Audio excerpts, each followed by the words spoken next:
बिस्मिल्लाहिर्रहमानिर्रहीम। Naveed Anjum, first year physics chapter 1 measurement. हमने topic start किया हुआ था सिग्निफिकेंट फिगर, तो आज उसी को कंप्लीट करते हैं। पिछले टॉपिक के अंदर हमने सिंपल इसके बारे में डिस्कस किया था कि जब आपके पास फाइनल मेजरमेंट है तो उस में से कैसे चेक करना है कि सिग्निफिकेंट फिगर कितने हैं उसके अंदर। आज हम उसको मज़ीद आगे बढ़ाते हैं। तो अगर आप मल्टीप्लाई या डिवाइड करते हैं नंबर को, अगर आप मल्टीप्लाई या डिवाइड कर रहे हैं नंबर को और उनके आंसर में से देखना है कि कितने सिग्निफिकेंट फिगर हैं, तो फिर उसके लिए keep the number of significant figures containing least number of significant figure. मतलब जब आप दो या दो से ज्यादा नंबर्स को मल्टीप्लाई या डिवाइड कर रहे हैं या दोनों इकट्ठे कर रहे हैं, तो फिर आपने आंसर के अंदर देखना है कि कौन सा कितने नंबर ऑफ सिग्निफिकेंट फिगर हैं। तो उसके लिए आपने देखना है कि इन सारे जितने नंबर हमने देखे हैं कि किसके सबसे कम सिग्निफिकेंट फिगर्स हैं। अब जिसके सबसे कम सिग्निफिकेंट फिगर हैं उतने ही सिग्निफिकेंट फिगर आपके आंसर के होने चाहिए। फॉर एग्जाम्पल आप एक वैल्यू आपकी ये है, अब ये साइंटिफिक नोटेशन के अंदर है। पिछले लेक्चर के अंदर आपने देखा कि साइंटिफिक नोटेशन के अंदर जब आपका आ जाए तो 10⁻²के अलावा सारे के सारे सिग्निफिकेंट, तो इसके अगर आप देखें तो नंबर ऑफ सिग्निफिकेंट फिगर कितने हो गए?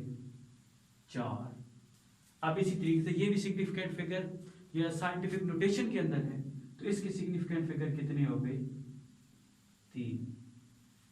इसी तरीके से अब अगर इसको देखा जाए तो इसके सिग्निफिकेंट फिगर कितने हो गए?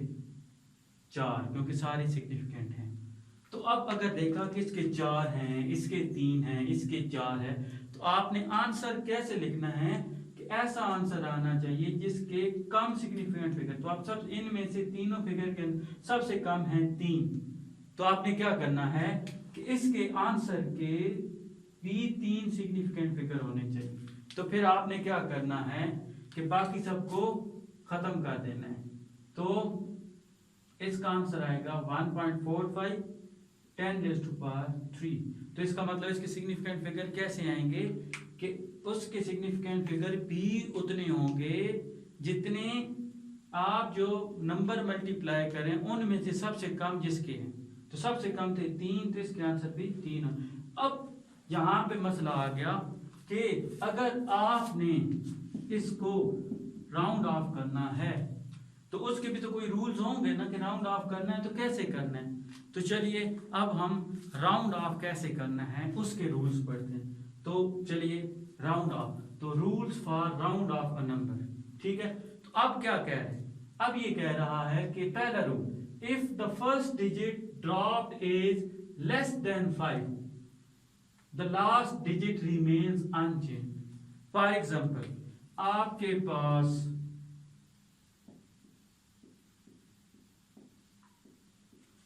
ये था, आपके पास आंसर आया, आपने 3 सिग्निफिकेंट फिगर रखने थे, तो 3 तो ये हो गई। तो अब वो क्या कहता है कि जो पहला आपने देखना है कि जो डिजिट आपने ड्रॉप किए, कौन से ड्रॉप किए? ये तो n का पहला डिजिट, फर्स्ट डिजिट ड्रॉप क्या है? 2। अगर वो लेस देन 5 है, 5 से कम है, the last digit remain unchanged. तो ये जो इसका आंसर है 4.57 ही रहेगा, इसका लास्ट डिजिट चेंज नहीं होगा। तो अगर फर्स्ट डिजिट जो ड्रॉप हुआ है, जो भी आपने ड्रॉप किया है, उसका फर्स्ट डिजिट लेस देन 5 है, तो आपका आंसर एज इट इज आ जाएगा। ठीक हो गया।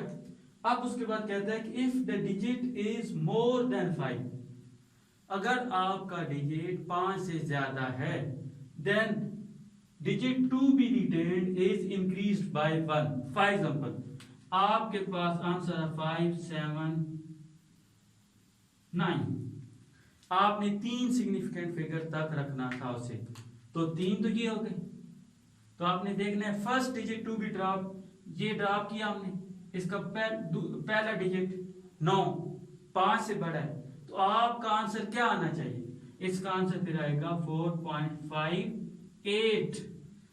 If the digit is more than 5, 5 से ज्यादा है, retain digit is increased by 1, तो 5 से ज्यादा था तो जो डिजिट हमने रिटेन किया है उसको इंक्रीज कर दिया बाय 1, तो 7 था तो 8 हो गया। अब इसी तरीके से इस एग्जांपल के ऊपर आए तो 1.45 था, अब आपने इसको ड्रॉप किया, अब ये क्या था?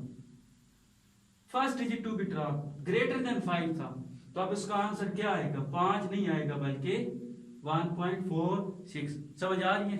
तो ये तो बात हो गई कि अगर आपका डिजिट जो आप खत्म कर रहे हैं उसमें से जो पहला डिजिट है 5 से कम है तो एज इट इज आंसर, 5 से ज्यादा है तो आप क्या करें?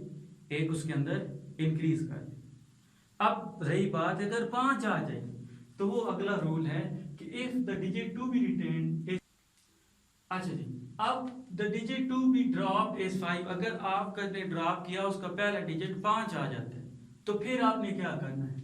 तो आपने previous digit which is to be retained, उससे पिछला डिजिट जो आपने रखा है to be retained is increased by 1, तो उसको आपने 1 से इंक्रीज करना है। If it is odd, for example आपने 3 सिग्निफिकेंट फिगर रखने थे, 3 रखने थे, जो ड्रॉप किया उसका पहला डिजिट आ गया 5, तो अब आपने 5 आया तो अब उसने प्रीवियस डिजिट को देख, अब प्रीवियस डिजिट है 7, तो 7 है ऑड है, तो आपने इसको इंक्रीज बाय 1, तो इसका आंसर आएगा 43.8।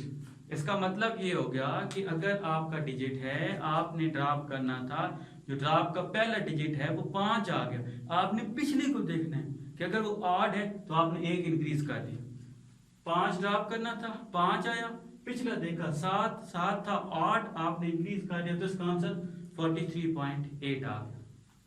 अब दूसरा ये है कि अगर डिजिट 5 है और प्रीवियस डिजिट इवन है तो आपने क्या करना है? उसी तरीके से लिख देना है। फॉर एग्जांपल आपने ये ड्रॉप करना था, पहला डिजिट आपका जो फर्स्ट डिजिट है जो आपका ड्रॉप है उसका 5 था, आपने क्या किया? पिछले को देखा, वो बन गया इवन, तो इसका मतलब आपका आंसर क्या आएगा?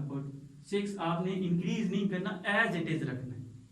तो ये तो रूल्स थे मल्टीप्लाई करने के या डिवाइड करने के, और उसके अंदर आपको राउंड ऑफ की जरूरत पड़ी तो उसको आपने इस तरीके से देखा। अब है एडिंग और सब्ट्रैक्टिंग। अब अगर आपका एडिंग ऐड कर रहे हैं या सब्ट्रैक्ट कर रहे हैं तो आपका आंसर ऐसा आना चाहिए, answer should be smallest number of decimal places. तो क्या होना चाहिए? Smallest number of decimal places.